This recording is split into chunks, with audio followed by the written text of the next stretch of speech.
going to be discussing the pretty mysterious disappearance of Brandon Lawson. Now, this was a man who went missing in Texas in the year 2013, August 9th to be specific, and he has never been found. His case is very, very interesting and very sketch, to say the least.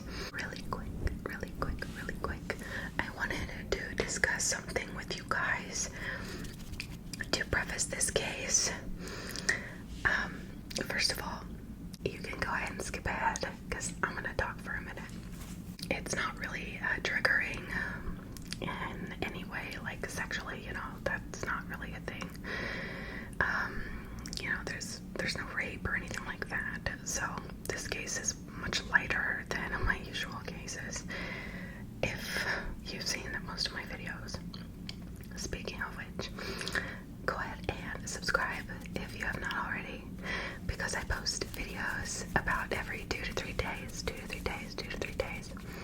Right now I'm going to try to do Monday, Thursday, and Sunday or Saturday. I'm not quite sure. But if that sounds good to you, then go ahead and subscribe and like the video so more people can see it and get to know the channel and become part of the family. And for the next thing, I recently have been binge watching the Mile Higher podcast. And on that podcast, it has Kendall Ray and her husband Josh. And Josh has a very soothing voice, and he knows this, so he decided to come out with a podcast with nature sounds and such, while he kind of talks about the universe and things in nature and whatnot,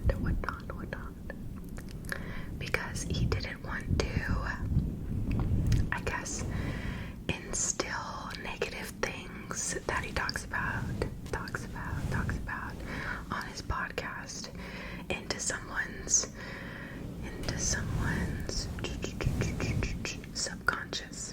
So he said a lot of his stuff that he talks about on Mile Higher is, supernatural, true crime, things of that nature, and he just he didn't think that it's good.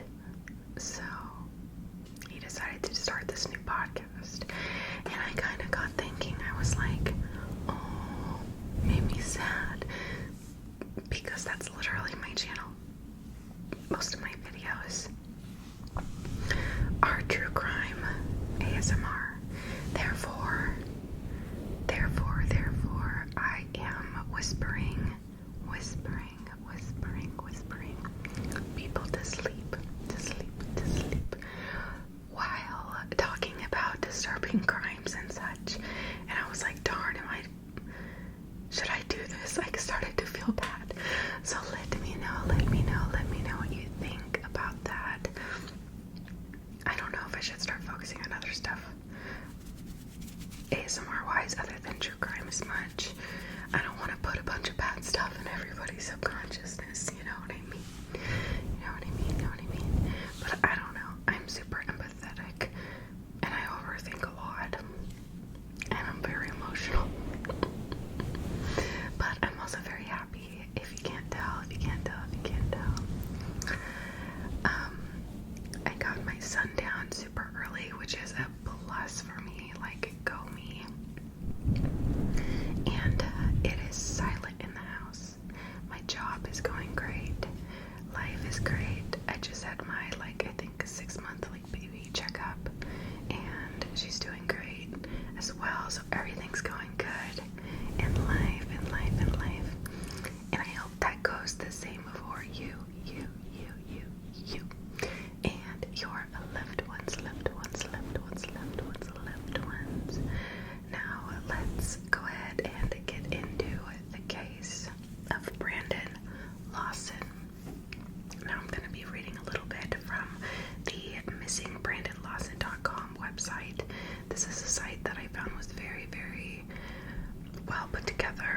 because it goes over everything, and there's some statements that I do want to talk about later on that aren't on this site that are more theories and such, and my opinion and whatnot. So. Brandon Lawson was last seen when he left his San Angelo home at 11:53 p.m. August 9th, 2013. He called his brother for help after running out of gas. And this was on Highway 277 near Bronte, Texas. Now, when his brother arrived, there was no sign of him. He was nowhere to be found. There was no damage to the vehicle, but I do want to note that it was parked in a very precarious manner. It was parked as if he had pulled over and then wanted to veer back into the road, as if he didn't just run out of gas and come up to the road. He kind of looked like he was gonna leave again, as if there was some kind of disturbance, which I believe there was, according to the 911 call, because if you listen to it, I obviously cannot play it at the moment because this is an ASMR video, but you can tell there are gunshots in the video, in like the audio of the 911 call. It's very weird. He mumbles a lot. You can't quite understand him. He sounds like he's honestly in pain or something's wrong. But there's theories about the 911 call. So there was no damage to the vehicle, and his keys and his phone were both gone. Now, Brandon phoned 911 that night, like I said, telling dispatch that he needed help, and he specifically asked for the cops. She asked, "Do you need ambulance or police?" And he said police. Now, there has been no activity on his bank accounts. He hasn't spent any money according to his bank records, or his cell phone. He hasn't used that as well since that date. Now, he has a wife. Sorry, there's a fluff. He has a wife and 4 children. One child is from a different woman, but that doesn't really matter. But that is something that I found that I did just want to note. Now, we need help trying to bring him home. Someone needs to come forward. Someone knows something. And if someone doesn't know something, I pray to God that we find him or his body or something, because I cannot fathom losing a loved one and not knowing where the hell they are. So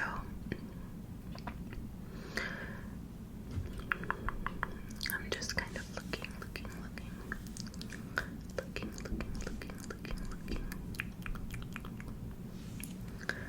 So after this, he just went missing, and no one knew where he was.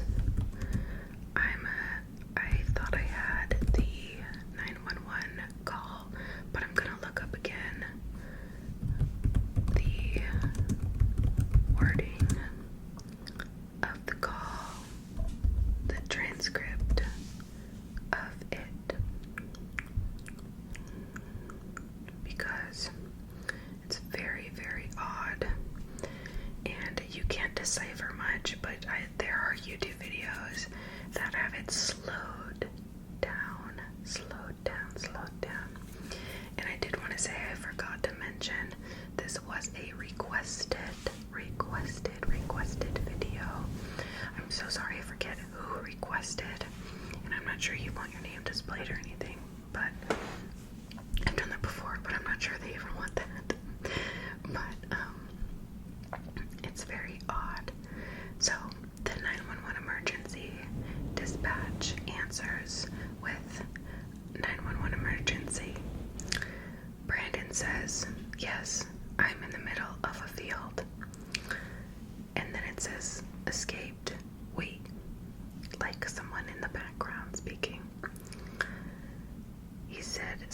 guys. Just pushed some guys over.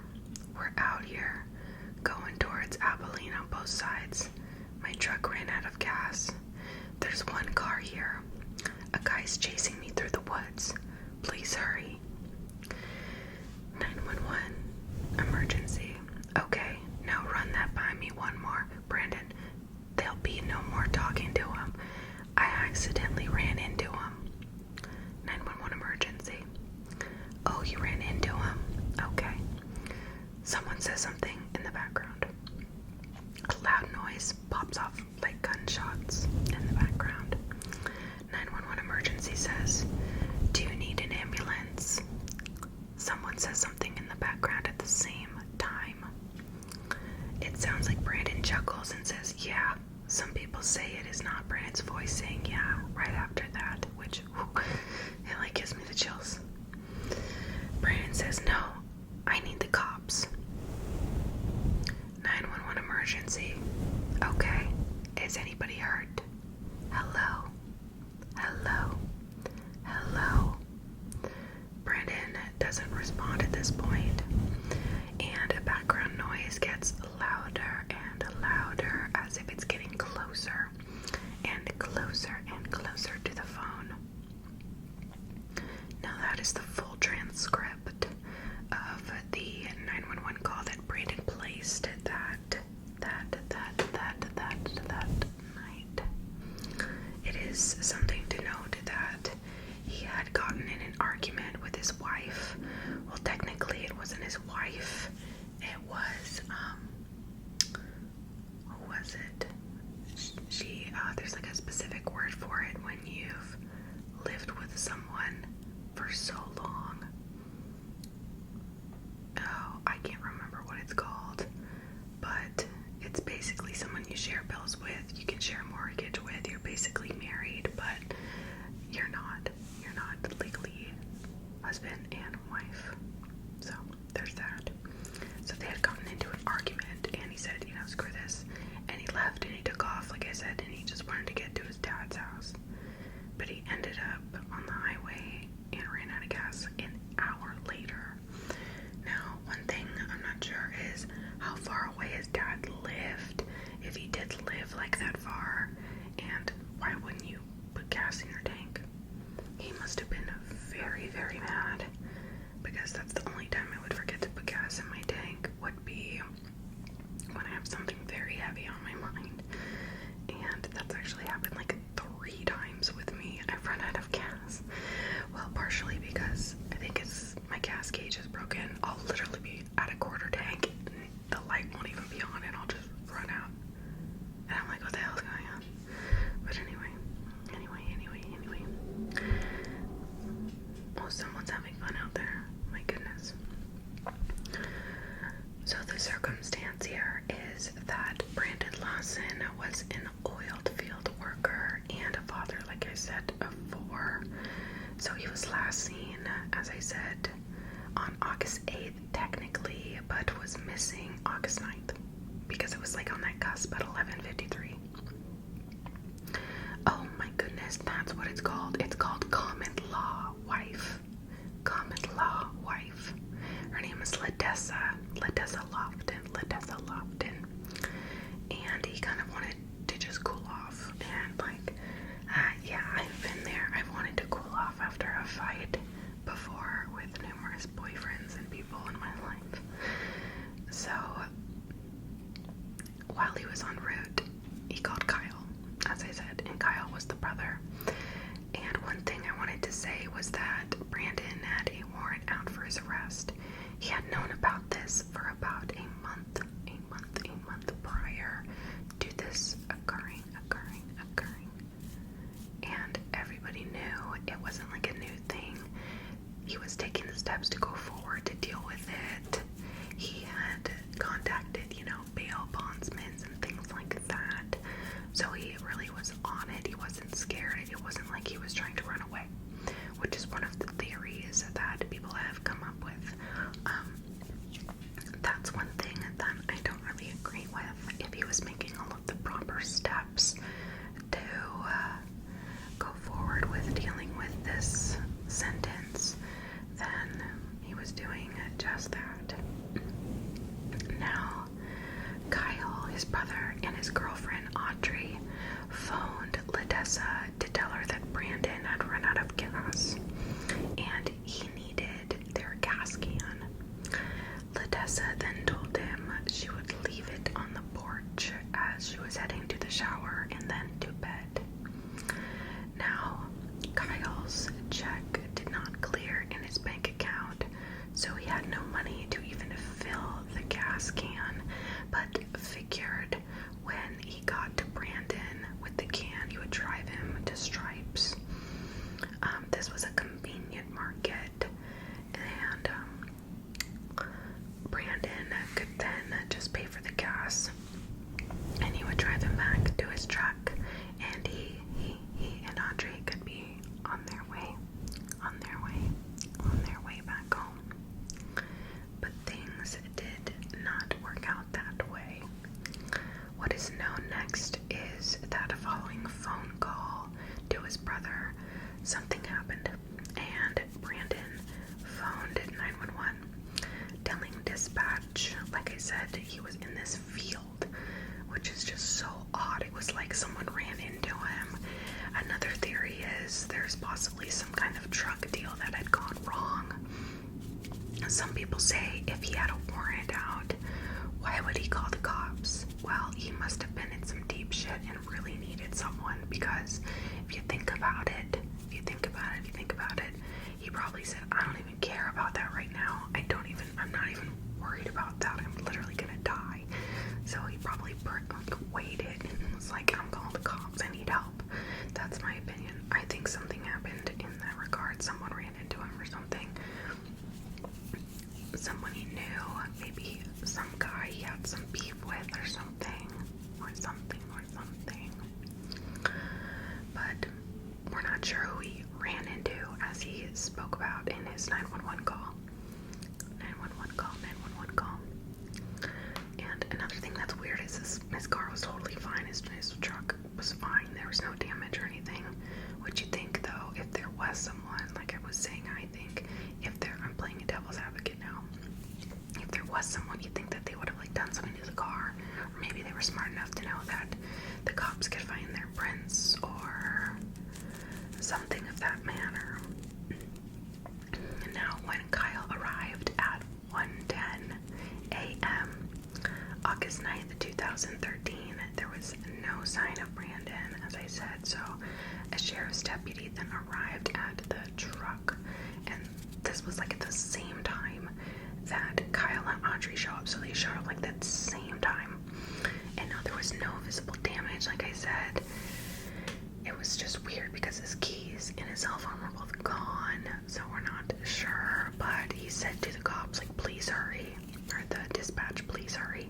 So it's kind of, I don't know, it's all so weird. Now, his brother said that he would never assume he was hiding, and that's what he felt. Even though he had a warrant, he knew that his brother was not going to hide. At 1:18, Audrey texted Brandon saying, a cop is at your truck. It is assumed she did such as she wanted to warn him due to his warrant. Now we're thinking maybe he went and hid in the bushes, and she was warning him that there was a cop nearby. At this time, they were not aware that he himself had phoned 911 asking for help, and that he needed a cop and needed one to hurry at that.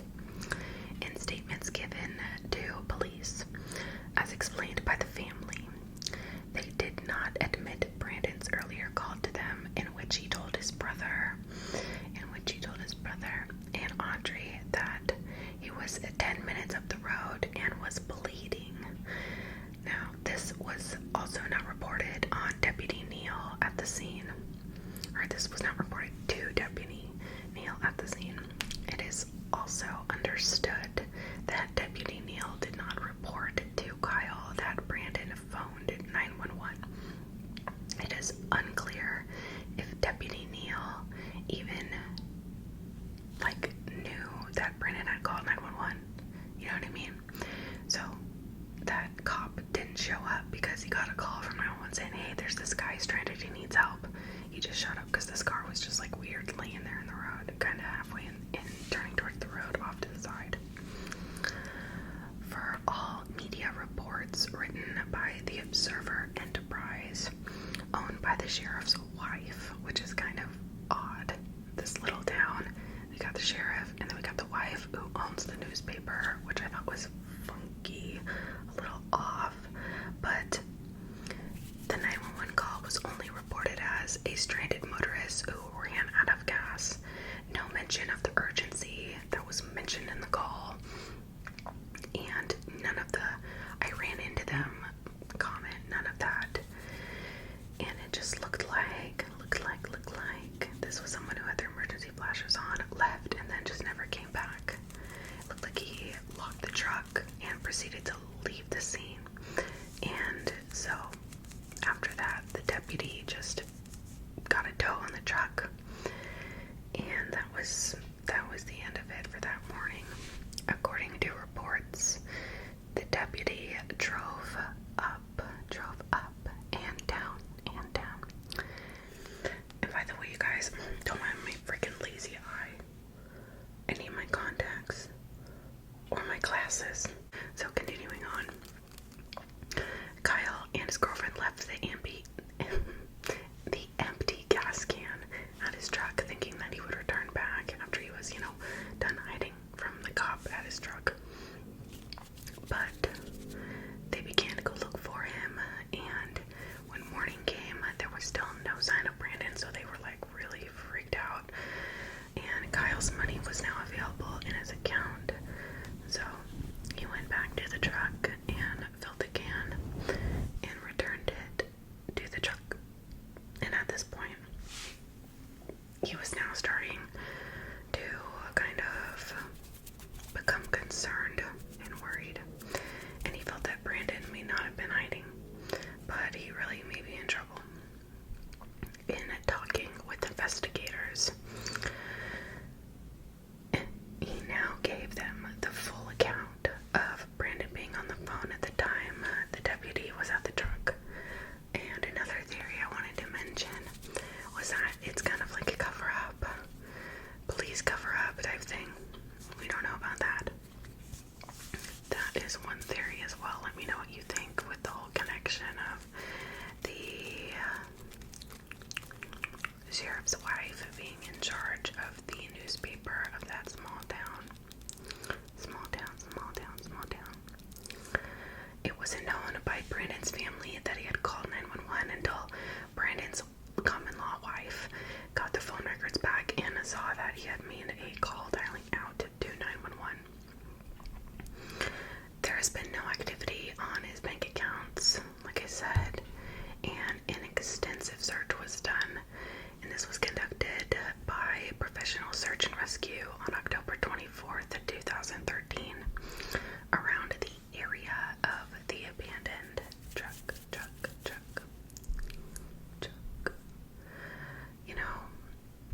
I really hope that someone knows something and will come forward one day. We don't really know right now. But this is a very frustrating case. I want to know your thoughts and opinions on it. And thank you